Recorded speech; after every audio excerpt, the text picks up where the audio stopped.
नमस्कार प्रिय विद्यार्थियों, मैं डॉक्टर देशराज वर्मा, सहआचार्य हिंदी, राजकीय महाविद्यालय राजगढ़, अलवर, राजस्थान। हम बिहारी के दोहों का अध्ययन कर रहे हैं। आज हम जो शेष दोहे हैं उनके बारे में अध्ययन करेंगे और उनके इन दोहों का व्याख्या विश्लेषण करेंगे। आगे देखिए। शीश मुकुट कटिकाछनी, कर मुरली उर्माल, यही बानक मोमन सदा, बसो बिहारी लाल। ये विशुद्ध भक्ति परक दोहा है और बिहारी भगवान कृष्ण के रूप छवि का स्मरण करते हुए कहते हैं कि आप इस रूप छवि के साथ मेरे मन मंदिर में सदैव विराजमान रहें। क्या क्या मांग करते हैं अपने आराध्य देव से? शीश मुकुट, हे भगवान कृष्ण, आपके सिर पर मोर पंखों का मुकुट शोभायमान हो। कटिकाछनी, कमर प्रदेश में आपके काछनी नाम का जो आभूषण है वो शोभायमान हो। कर मुरली, हाथ में करमणि हाथ में मुरली शोभायमान हो। उर माल, और आपके हृदय पर, आपकी छाती में या आपके गले पर माला शोभायमान, सुशोभित होती रहे। इस रूप छवि के साथ यही बानक, यह वेशभूषा धरे हुए भगवान कृष्ण मोमन सदा, सदैव मेरे मन में निवास करें।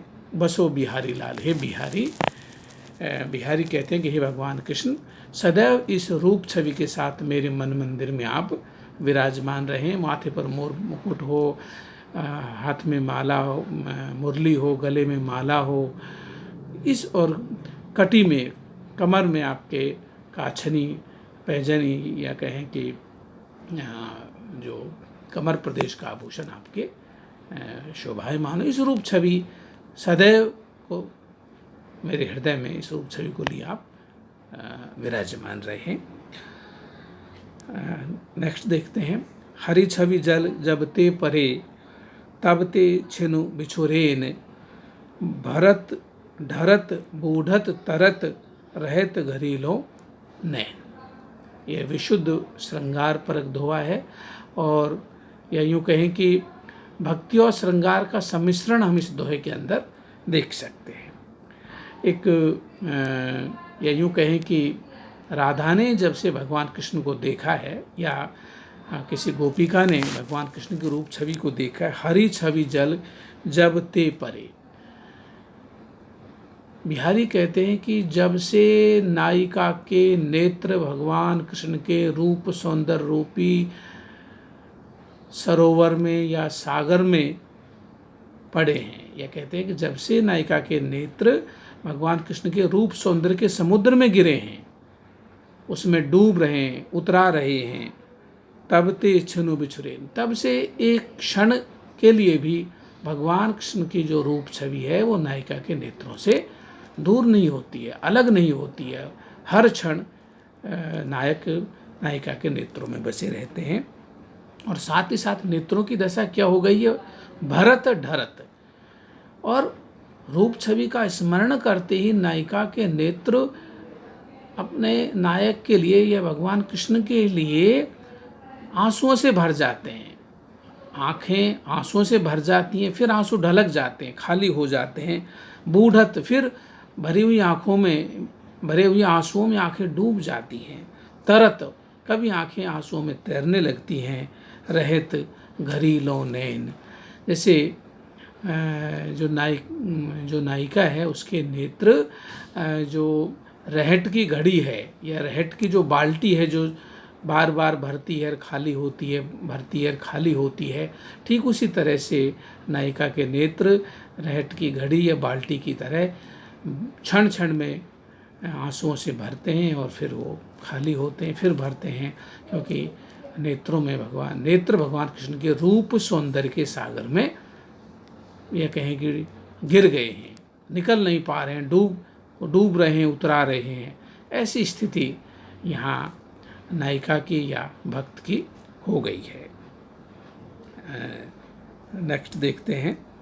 इत आवत चली जात, उत चली छसा तक हाथ, चंडी हिंडोरे से रहे लगी उसासन साथ। यहाँ एक एक विरहिणी नायिका जो कि कृशकाय है, बहुत कमज़ोर है, दुबली पतली हो गई है और इतनी दुबली, इतनी कृशकाय, इतनी कमज़ोर हो गई है कि वो सांसों के आने जाने से ही वो आगे पीछे होती रहती है। इत आवत चली जाती, कभी इधर आती है, कभी उधर आगे चली जाती है, कभी पीछे चली जाती है। जात उत, कभी इधर आती है, कभी उधर चली जाती है।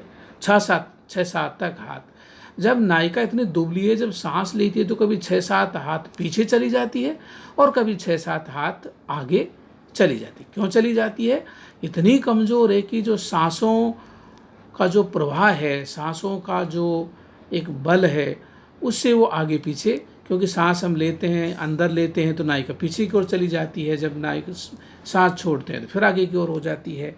चढ़ी हिंडोरे से रही, हिंडोले कहते हैं झूले को, और नायिका सांसों के झूले में जैसे हिंडोले में बैठी है, जो जो सांस आगे पीछे श्वास प्रश्वास आते जाते हैं तो नायिका झूले की तरह आगे पीछे 6-7 हाथ कभी आगे चली जाती है, कभी 6-7 हाथ पीछे चली जाती है। ये विरहिणी नायिका का अतिशयोक्तिपूर्ण चित्रण कि वो केवल इतनी कृशकाय, दुबली, कमज़ोर है कि सांसों के प्रवाह से या सांसों के बल से नायिका के शरीर का भार एक तरह से कम पड़ जाता है, सांसों का भार अधिक, से नायिका आगे पीछे सांसों के हिंडोले पर, झूले पर झूलती रहती है।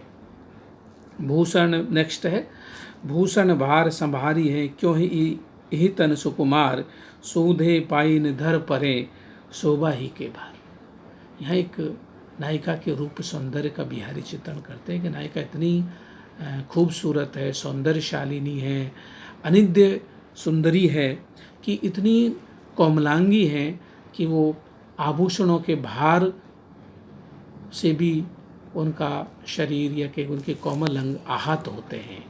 उनका इतना सुकुमार शरीर आभूषणों के भार को झेलने में भी असमर्थ सा लगता है। भूषण भार, आभूषणों का बोझ, भार नायिका कैसे संभाल पा सकेगी?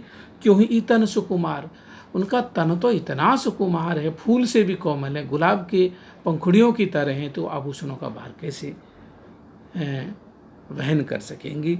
सूधे पाइन धर परे, शोभा ही के भार। और आभूषणों के भार और सुंदरता के बोझ, आभूषण और नायिका की सुंदरता के समवेत प्रभाव में नायिका के पाँव भी सीधे नहीं पड़, नायिका चल नहीं पाती हैं, आभूषणों के वजन से उनके पाँव डगमगाने लगते हैं। शोभा ही के बाद इतनी सुंदरता है कि आभूषणों का भार नायिका के सौंदर्य में 4 चांद लगा देता है, या कहें कि नायिका की सुकुमारता, इन सब को बिहारी अतिशयोक्तिपूर्ण ढंग से यहाँ चित्रित करते हैं।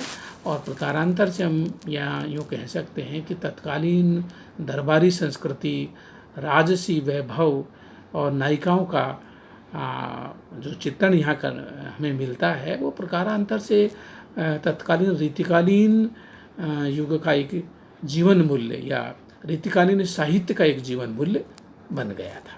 उसकी छवि प्रतिछवि और उसके प्रभाव, उसके रूपाकार को हम यहाँ पर देख सकते हैं।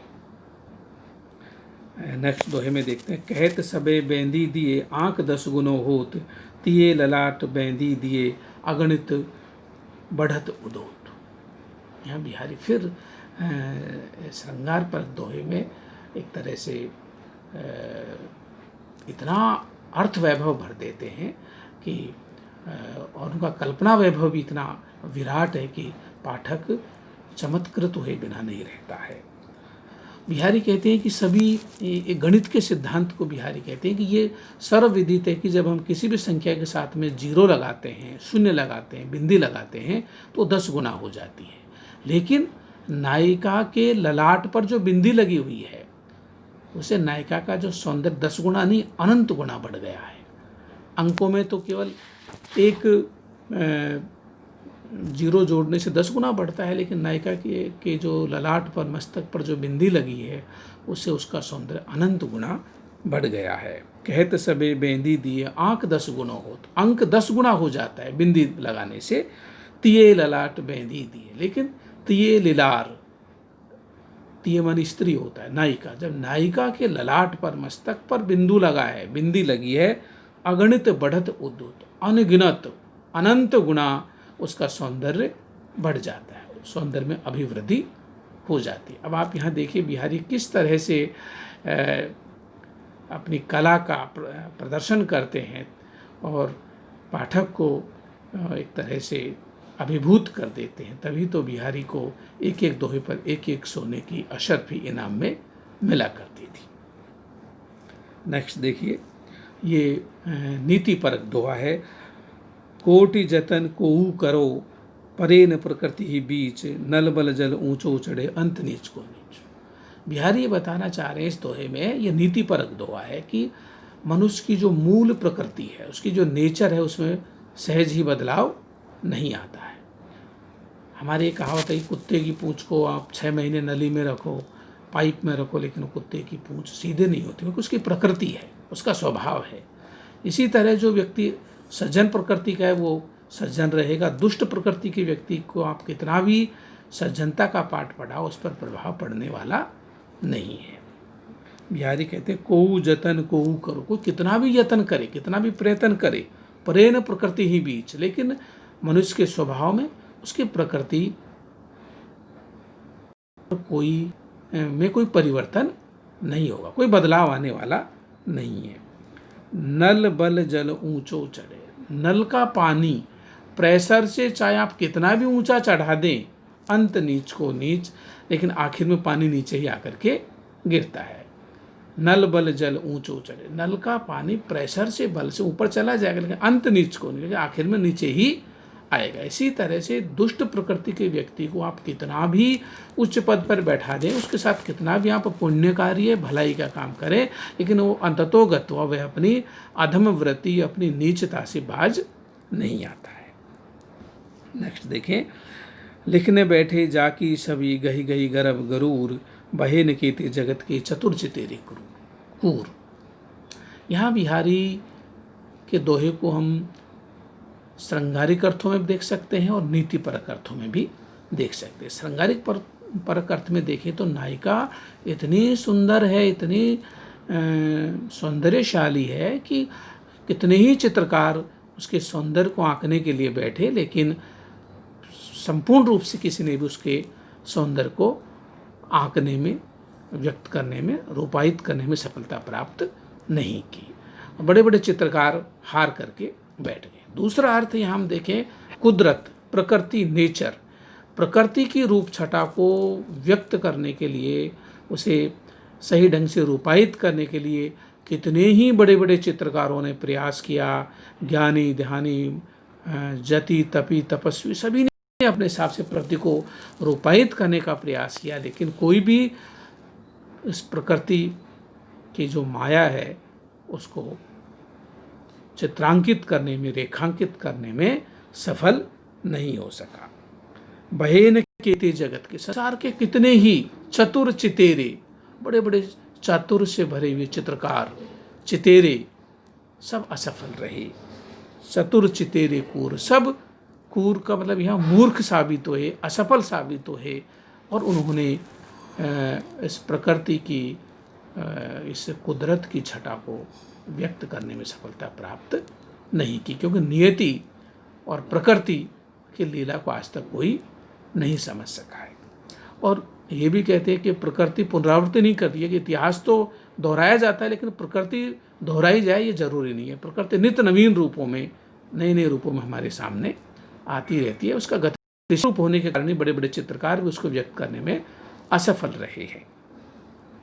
नेक्स्ट देखिए, दृग उर्झत टूटत कुटुम, जुरत चतुरचित प्रीत, परत गांठ दुर्जन हिये, दई नई है रीत। ये बिहारी का तत्कालीन दरबारी संस्कृति में नायक नायिका का प्रेम संबंध का जुड़ना, उनके परिजनों का, तत्कालीन राज दरबारों के षड्यंत्र, एक दूसरे के प्रति नफरत, ईर्ष्या, इन सारे का एक जो आलम था, एक माहौल था, उसकी झलक हमें इस दोहे में देखने को मिलती है कि किस तरह से प्रेमी नायक और नायिका या प्रेमी और प्रेमास्पद परस्पर दूसरे से मिलते हैं, उनके चित्त तो प्रफुल्लित होते हैं, लेकिन उनके घर वालों, उनके परिजनों में एक तरह से उनके उनके तो दिल जुड़ते हैं लेकिन परिजन के दिल टूटते हैं, दुश्मनी बंधती है, अदावतें होती हैं, और ऑनर किलिंग जैसे आज के ज़माने में कहते, उस ज़माने में भी इस तरह के परिजनों में और आपस में एक दूसरे के प्रति नफरत का भाव ये होता होगा। इससे इसकी हमें यहाँ झलक मिलती है। दृग ऊर्जत, नायक और नायिका के नेत्र परस्पर प्रेम जाल में उलझते हैं, उनकी आंखें चार होती हैं, एक दूसरे के प्रति आकृष्ट होते हैं। टूटत कुटुंब, नायक का नायिका के नेत्र उलझते हैं, प्रेम संबंधों में आते, एक दूसरे के प्रति एक तरह से श्रृंखलाबद्ध होते हैं, जुड़ते हैं, लेकिन वो तो जुड़ते हैं लेकिन कुटुंब टूटते हैं, परिवारों में दरारें आती हैं, एक दूसरे से दुश्मनी बंधती है। जुरत चतुर चित्त प्रीत, लेकिन जो चतुर व्यक्ति हैं, प्रेमिल स्वभाव के व्यक्ति हैं, उनके उस प्रेम को नायक और नायिका के प्रेम को जुड़ने, उनकी आंखें चार होने के दृश्य को देखकर जो साधु प्रकृति के लोग हैं, प्रेमिल व्यक्तित्व के धनी हैं, उनके चित्त में बड़ी प्रसन्नता होती है। क्योंकि चलो दो प्रेमी आपस में मिलते हैं तो कुछ लोग तो परिजन तो उनके कुटुंब तो टूटते हैं, लेकिन कुछ लोग प्रसन्न होते हैं कि जो प्रेम की महिमा को जानते हैं। परत गांठ दुर्जनी है, सज्जन तो प्रसन्न होते हैं लेकिन जो दुर्जन व्यक्ति है उनके हृदय में गांठ पड़ जाती है, वो ईर्ष्या करते हैं, जलने लगते हैं। या कहें कि जब किसी में प्रेम भाव जुड़ता है तो सज्जन तो प्रसन्न होते हैं, लेकिन दुर्जन व्यक्ति सोचते हैं कि क्यों मिले एक दूसरे से, दुर्जन ही है। दुर्जन व्यक्ति के हृदय में गांठ पड़ती है। गांठ पड़ना मुहावरे का प्रयोग है। दई नई है रीत, दई मानी विधाता ने, विधाता ने ये कैसी रीति, एक नवीन रीत का प्रचलन किया है, ये रीति चलाई है कि कुछ लोग जुड़ते हैं, परिजन टूटते हैं, सज्जन लोग प्रसन्न होते हैं, दुष्ट लोगों के हृदय में गांठ पड़ती है। ये विधाता ने कैसी एक तरह से रीत चलाई है, कैसी परंपरा चलाई है। अब यहाँ आप देखिए असंगति है, असंगति अलंकार की छटा भी हम देख सकते हैं कि जब जुड़ते हैं तो टूटते कैसे हैं, विरोधाभास भी लगता है हमें। एक तरफ जुड़ते हैं, दृग ऊर्जत, दृग उलझते हैं, उलझने पर तो जुड़ना चाहिए, टूटत कुटुंब, लेकिन कुटुंब टूट जाते हैं। ये असंगति हमें देखने को मिलती है। जुरत चतुर्चित, और चतुर चित्त में, चतुर व्यक्तियों के चित्त में प्रसन्नता का संचार होता है। ये यहाँ बिहारी प्रकारांतर से व्यक्त करते हैं। आगे देखते हैं। अधर धरत हरि के परत, ओठ दीट पट जोत, हरित बांस की बांसुरी, इंद्र धनुष रंग होत। यहाँ बिहारी का रंग वैभव, वर्ण वैभव देखते ही बनता है। बिहारी रंग विज्ञान में कितने निष्णात थे, कितने गहरे तक जानते थे उन विषयों के प्रति। उसकी छटा उस बिहारी के एक तरह से ज्ञान को, उनके गागर में सागर भरने की प्रवृत्ति को हम यहाँ देख सकते हैं। बिहारी ये कहना चाह रहे हैं कि भगवान कृष्ण श्यामल शरीर के हैं, उनके होंठ लालिमा से युक्त हैं, और जो बांसुरी है वो हरित बांस की बांसुरी, हरे रंग की बांस की बनी हुई बांसुरी है। अब देखिए श्याम वर्ण अलग है, होंठों का रंग लाल है, बांसुरी का रंग हरा है, शरीर का रंग श्यामल है, नीला है, और एक रंग जो दृष्टि का रंग कह सकते हैं, या उनके दंतावली सफ़ेद रंग की है। तो कई रंगों का मिश्रण हम यहाँ एक साथ देख सकते हैं। लेकिन जब भगवान कृष्ण अपने लालिमा से युक्त अधरों पर, अधर कहते हैं होंठों पर, जब मुरली को रखते हैं तब एक ऐसा स्पेक्ट्रम बनता है, एक ऐसा वर्ण वैभव निर्मित होता है, इंद्रधनुष वहाँ पर बनता है। हरित बांस की बांसुरी, इंद्रधनुष रंग होत, हरे रंग की बांसुरी पर होठों की लालिमा, दांतों की चमक, श्यामल शरीर, मोर माथे पर मोर पंखों का मुकुट, इन कानों में विभिन्न प्रकार के आभूषण, इन सब की प्रतिछाया जब मुरली पर पड़ती है तब एक इंद्रधनुष जैसी सतरंगी आभा वहाँ पर प्रकट होती है। इसलिए बिहारी कहते हैं कि अधर धरत हरि के परत, ओठ दीठ पटजो हरते बांस की। भगवान कृष्ण जब हरे रंग की बांसुरी को अपने अधरों पर धरते हैं, अधर लाल रंग के हैं, हरि के परत, भगवान कृष्ण के होठों पर जब हरे रंग की बांसुरी रखती है तो होठों के लालिमा का प्रतिबिंब, ओठ दीठ दृष्टि की स्वच्छता, पट पीले रंग का उन्होंने जो वस्त्र पहन रखा है, ज्योति, श्यामल शरीर, दांतों की पंक्ति, होठों की लालिमा, पीले रंग का जो उन्होंने पट मानी वस्त्र धारण कर रखा है, जो पीतांबर धारण कर रखा है, इन सब की जो प्रतिछाया है, इनका जो एक स्पेक्ट्रम बनता है, इनकी सबकी एक साथ सतरंगी आभा बनती है। इससे एक इंद्रधनुष निर्मित होता है। कितनी सुंदर कल्पना यहाँ पर बिहारी करते हैं और प्रकारांतर से भगवान कृष्ण के वैभव, उनका सौंदर्य को रूपायित करने में बिहारी यहाँ पर सफल होते हैं। एक दोहा और देखते हैं। बतरस लालच लाल की मुरली दई लुकाए, सोहों करे बहुवन से दीन कही नट जाए। एक छोटा सा घटनाक्रम बिहारी एक छोटे से दोहे के भीतर कैसे रख देते हैं।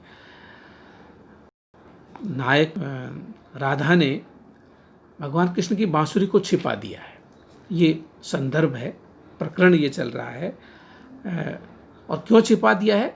बतरस लालच लाल की, भगवान कृष्ण से या कृष्ण से बात करने के लालच, बतरस बातों के रस के लिए, बातों की बत कही के लिए राधा क्या करती हैं कि कृष्ण की मुरली को छुपा देती है। कृष्ण कहते हैं अरे मेरी मुरली किसने ले ली, क्या तुमने ली है, क्या तुमने ली है।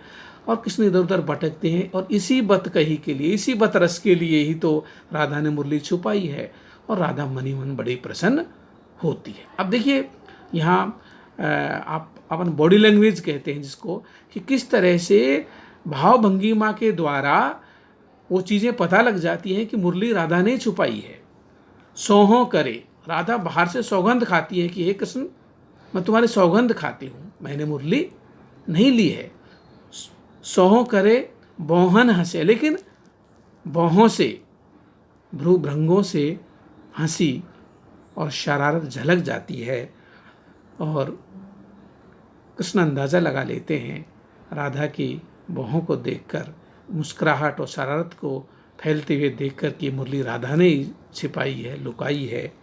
देन कहे, देने के लिए कहते हैं नट जाए, और राधा मना कर देती। अब आप यहाँ देखिए संवाद योजना भी है, भाव भंगिमा है, बॉडी लैंग्वेज है, बहुत सारे संचारी भावों की यहाँ उद्भावना हम देख सकते हैं। और ये बिहारी का जो रचना कौशल है, उनकी श्रृंगार चेतना है, उनकी भक्ति चेतना है, उनकी नीति चेतना है, ये को हम यहाँ इन दोहों में देख सकते हैं। तभी तो कहते हैं कि बिहारी के दोहों में हमें भक्ति, नीति और श्रृंगार की त्रिवेणी एक साथ दिखाई देती है, तीनों का संगम हमें दिखाई देता है। गागर में सागर भरते हैं, एक छोटे से दोहे के भीतर बिहारी कितनी बड़ी भारी अर्थवत्ता भर देते हैं। ये बिहारी का वैभव है। जो बड़े बड़े महाकाव्यों में जो बातें कही जाती है वैसा कि वैसा आनंदानुभूति बिहारी के एक छोटे से दोहे को पढ़ करके पाठक कर लेता है। ये बिहारी का एक तरह से कौशल है, उनकी प्रतिभा है कि बिहारी कम शब्दों में किस तरह से अपनी बात को कहना जानते हैं। और ये तत्कालीन समय की मांग भी थी, जब मुग़ल दरबारों में शेर और शायरी होती थी और जब शायरी सुनाई जाती थी, गज़ल और शेर पेश किए जाते थे तो सारा दरबार वाह वाह कर उठता था। उसी की जोड़ पर बिहारी मुक्तक चुनते हैं, दोहे को चुनते हैं और शेर की टक्कर में, उर्दू शेर की टक्कर में दोहे को प्रतिष्ठित करते हैं और अपना स्थान सुरक्षित करते हैं राजकवि का, और हिंदी साहित्य में केवल एकमात्र कृति के बल पर अमर हो जाते हैं। ये बिहारी की विलक्षणता है। अब हम एक आखिर में दोहे और भी हैं, लेकिन हम परीक्षा के लिहाज से आप समय की नज़ाकत को देखते इन्हीं दोहों का हम अध्ययन कर पा रहे हैं। चिर जीवो जोरी जुरे, क्यों सने गंभीर, को घटी ए वृष भानुजा, वे हलधर के वीर। यहाँ आप व्यंजना शब्द शक्ति का कौशल भी देख सकते हैं कि बिहारी कहते हैं राधा ने मान कर लिया है, राधा रूठ गई हैं कृष्ण से, नायिका नायक से रूठ गई हैं, सखियाँ आकर के मनाने की कोशिश करती हैं, उपक्रम करती हैं, राधा को मनाती हैं और कृष्ण के प्रति आश्वस्त करती हैं कि कृष्ण तुम एकनिष्ठ भाव से चाहते हैं, और उधर कृष्ण से कहते हैं कि राधा आपको एकनिष्ठ भाव से चाहती है। या यूँ कहें कि नायक की किन्हीं चेष्टाओं के कारण नायिका ने मान कर लिया है, नायिका रूठ गई है। खूब सखियाँ समझाती हैं, दोनों नहीं मानते हैं, रूठे रहते हैं। तब उनकी उस सखी की मनोवृत्ति को यहाँ पर बिहारी बड़े ही कौशल के साथ, बड़े श्रेष्ठार्थ ढंग से अर्थ वैभव को यहाँ पर, राधा और कृष्ण से जुड़े हुए अर्थ वैभव को यहाँ पर चित्रित करते हैं। चिर जीवो जोरी जुरे, कहते हैं कि धन्य हो भगवान ऐसी जोड़ी, तुम्हारी चिर जीवो, तुम्हारी ऐसी जोड़ी सदैव दीर्घायु हो, तुम जीते रहो, ऐसी जोड़ी तो बनी रहनी चाहिए।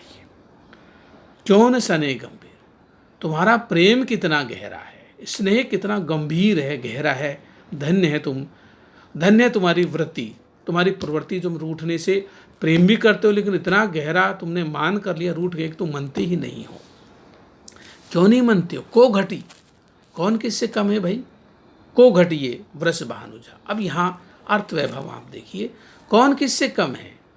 को घटी, एक तरफ तो मजाक करते हैं कि दोनों जानवर के जानवर हैं। को घटिए ये वृष भानुजा, ये वृषभ की अनुजा, वृषभ मानी बैल, अनुजा मानी छोटी बहन। राधा तो बैल की छोटी बहन अर्थात गाय है। वे हलधर के वीर, हलधर, हलधर कहते हैं बैल को, और बैल का भाई बैल। वो कहते हैं कि ये तो, वो तो गाय है, ये बैल है, अर्थात ये दोनों जानवर के जानवर हैं, ये समझने वाले नहीं हैं। ये एक प्रकार से ये चुटकी लेती है सखी। बिहारी यहाँ पर उस बड़े कौशल के साथ उस जो नायिका की सखी है उसके मनोवृत्ति को यहाँ चित्रित करते हैं, और प्रकारांतर से एक पूरे घटना प्रसंग को किस तरह से यहाँ पर व्यक्त करते हैं। वृष भानुजा शब्द और हलधर के वीर शब्द, हलधर शब्द दोनों में हम श्लेषार्थ देख, अर्थ छिपा हुआ है। एक अर्थ तो वृषभ धन अनुजा, वृषभ मानी बैल, अनुजा मानी छोटी बहन, बैल की छोटी बहन गाय। उधर हलधर, हलधर मानी बैल, हल जो हल को धारण कर, कंधे पर धारण कर, जूड़ा धारण करता है, हलधर बैल, बैल का भाई बैल। ये दोनों अर्थात गाय और बैल दोनों जानवर के जानवर हैं, ये समझने वाले नहीं हैं। दूसरा अर्थ बहुत प्रतिष्ठित अर्थ है, बहुत अच्छा अर्थ वैभव को व्यक्त करता है। को घटी, कौन किससे कम है, किसका खानदान किससे कम है? को घटी ये वृष भानुजा, ये वृष भानु प्लस जा, ये वृष भानु नामक जो वहाँ का जो मुखिया था ब्रज का, जामानी पुत्री, ये वृष भानु की बेटी राधा हैं। राधा के पिता का नाम वृष भानु था। ये वृष भानुजा, ये वृष भानु की बेटी हैं, जामानी पैदा हुई। वे हलधर के वीर, हलधर कहते हैं बलराम को भी हलधर कहते हैं, और ये हलधर बलराम के भाई अर्थात भगवान कृष्ण हैं। दोनों के वंश, दोनों के जो अभिजात्यता है कोई किसी से कम नहीं है। एक तरफ तो मखौल उड़ाती हैं, दूसरी तरफ सखी कहती हैं कि दोनों ही बड़े प्रतिष्ठित कुल से हैं, कौन हार मानने वाला है, कौन पहले मनने वाला है, अर्थात दोनों ने बड़ा गहरा मान। अब इनको मनाना बड़ा मुश्किल है, मजाक भी करती है, उनका सम्मान भी करती है। अब देखिए बिहारी एक दोहे के भीतर किस किस तरह की मनोवृत्तियों को, कई अर्थों को एक साथ रखते हैं, इसलिए बिहारी ने गागर में सागर भरा है। और ये आलोचकों ने, विद्वानों ने ऐसे ही नहीं कहा है, निश्चित रूप से उसकी बानगी हम इन दोहों में देख चुके हैं। आज हम परीक्षा के लिहाज से हमने ये महत्वपूर्ण दोहों का अध्ययन किया। अगले वीडियोज़ में हम रीतिकाल के अन्य कवियों का अध्ययन करेंगे। धन्यवाद।